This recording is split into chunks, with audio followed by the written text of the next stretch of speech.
Namaste.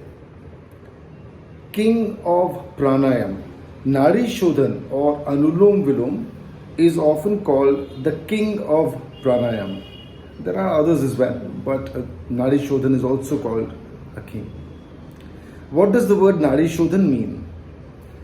The word essentially, the term essentially means something that helps you cleanse your nadis.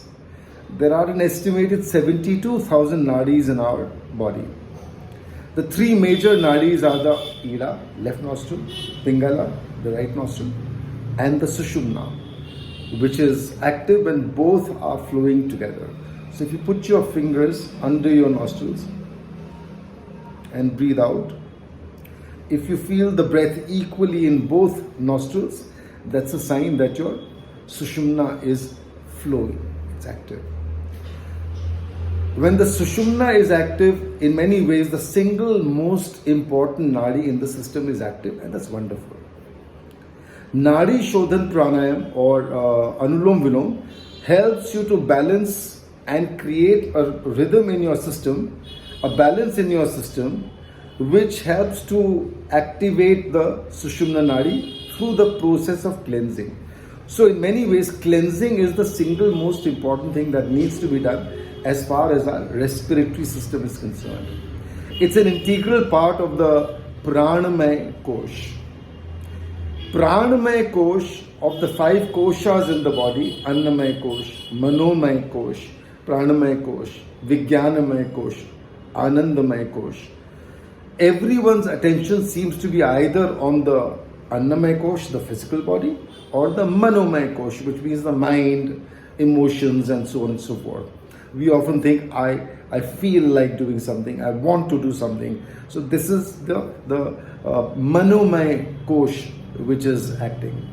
So the physical body and the mental body, or this part of our being, is the most operational, is the thing that gets the most attention. What about the other koshas? The Pranamaya Kosh, the Vijnanamaya Kosh, and the Anandamaya Kosh.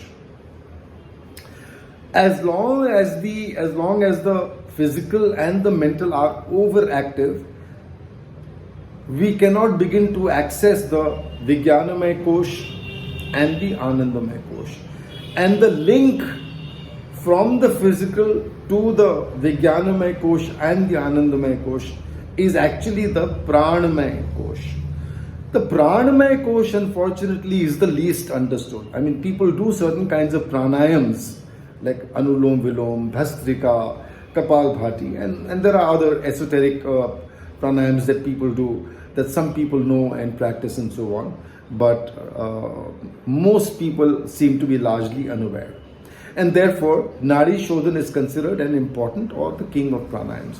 But there is another pranayam which is very, very unknown or hardly known. It's called the vacuum breathing technique. The vacuum breathing technique goes far, far deeper than the Nadi Shodhan pranayam as far as cleansing of the system is concerned. The main goal of any pranayam is first to cleanse your system so that the energy body, the Pranamaya Kosh, becomes accessible, active, and able to do whatever it is capable of doing. The Pranamaya Kosh, when it becomes active, it can help move our attention away from the physical and the mental body onto the Vijnanamaya Kosh. When the Vijnanamaya Kosh is active, that means we are connecting with our higher intellect, which means that's the time when we are able to access higher knowledge, deeper insights, and so on. And we can almost download information from the Akashic records, so to speak. So the Pranamaya Kosh is an area that is largely neglected, largely not understood. When we do vacuum breathing, it helps to cleanse the Pranamaya, the major nadis, of course, the three major nadis that we spoke about earlier. But other than that, there are at least three other major channels. And I'm not referring to Ida, Pingala, and Sushumna as the three channels. Other than this particular set of channels or nadis, there are actually three other channels that you can actually feel your breath from your nostrils all the way down till the Mooladhara. So helping to cleanse all these through the vacuum breathing technique helps to clear out the whole of the pranamaya kosh. And when the pranamaya kosh becomes active, you are in a different zone. You are able to access your Vijnanamaya kosh far more easily. You are not captured, so to speak, in the physical and the mental domains, and you can move far ahead, take your spiritual progress to a totally different level.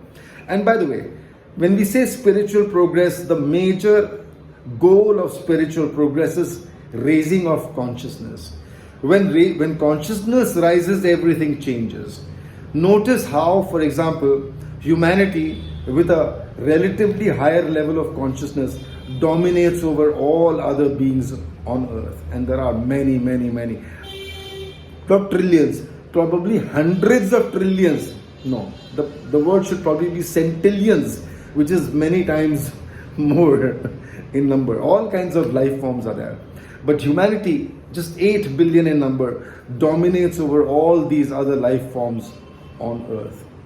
So humanity is in a special position to take advantage of its ability to consciously raise its consciousness. It has to be done individually. So as an individual, I urge you, I implore you to work on your consciousness, and the only way you can raise your consciousness is through energy. When there is enough energy available in your system, when your kundalini is well recharged, well activated, and not depleted, you can move this energy higher and raise your consciousness. Therefore, in my view, the vacuum breathing technique is the single most important technique. But unfortunately, it cannot be used at the early stages of one's practice. One has to go deeper into it. Just as if you were to go to a desert and use a vacuum cleaner, it would do nothing. I mean, it would get clogged within minutes itself. So the idea is to achieve a deep level of cleansing well before we come into the vacuum breathing technique. And you can use vacuum breathing in the early stages to some extent, a little bit, but its effects will not be felt until one goes much deeper. And that's when the last bit of whatever is clogging the various channels and the various nadis, etc., can be moved out.